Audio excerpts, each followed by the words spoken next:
तोला चाही वो धाकड़ गोसैया, अभी नहीं है तो कोनो पूछैया। तोला चाही वो धाकड़ गोसैया, अभी नहीं है तो कोनो पूछैया।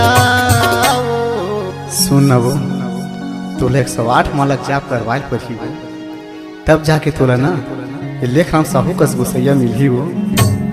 108 माला के जाप कर ले पावे वो धाकड़ गोसैया।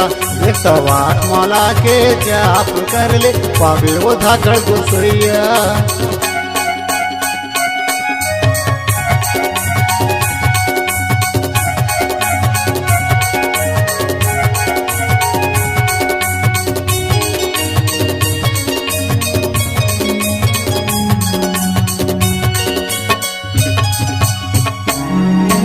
छप्पन छुरी तैहर टूरी, दिल में समाए मुरकारी वो।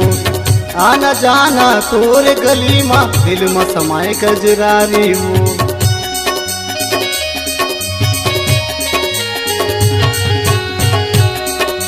छप्पन छुरी तैहर टूरी, दिल में समाए मुरकारी वो। आना जाना तोर गली माँ, दिल में समाए कजरारी वो। अभी टूरी दिखत है बम, अरे नये रे कोखरोले कम। अभी टूरी दिखत है बम, अरे नये रे कोखरोले कम। तीर माया के बैठ बने लगा थी मान से। 108 माला के जाप कर ले पावे वो धाकड़ गोसैया। 108 माला के जाप कर ले पावे वो धाकड़ गोसैया।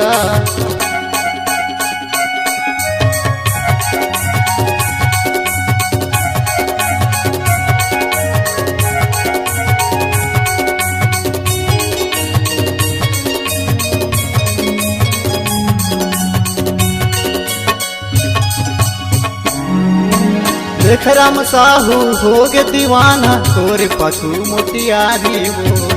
हाय रे मोर पड़ की परे ना, कात जादू चलाए रे।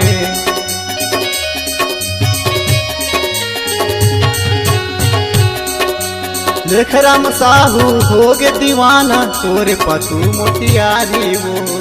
हाय रे मोर पड़ की परे ना, कात जादू चलाए रे।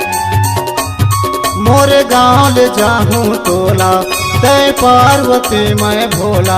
मोरे गाँव ले जाहूँ तोला, तय पार्वती मैं भोला। कसम से कहा था अब तो बात ल मान जा, मैं भारी पछतारी हूँ। 108 माला के जाप कर ले पावे वो धाकड़ गोसैया। 108 माला के जाप कर ले पावे वो धाकड़ गोसैया। पावे वो धाकड़ गोसैया, पावे वो धाकड़ गोसैया, पावे वो धाकड़ गोसैया।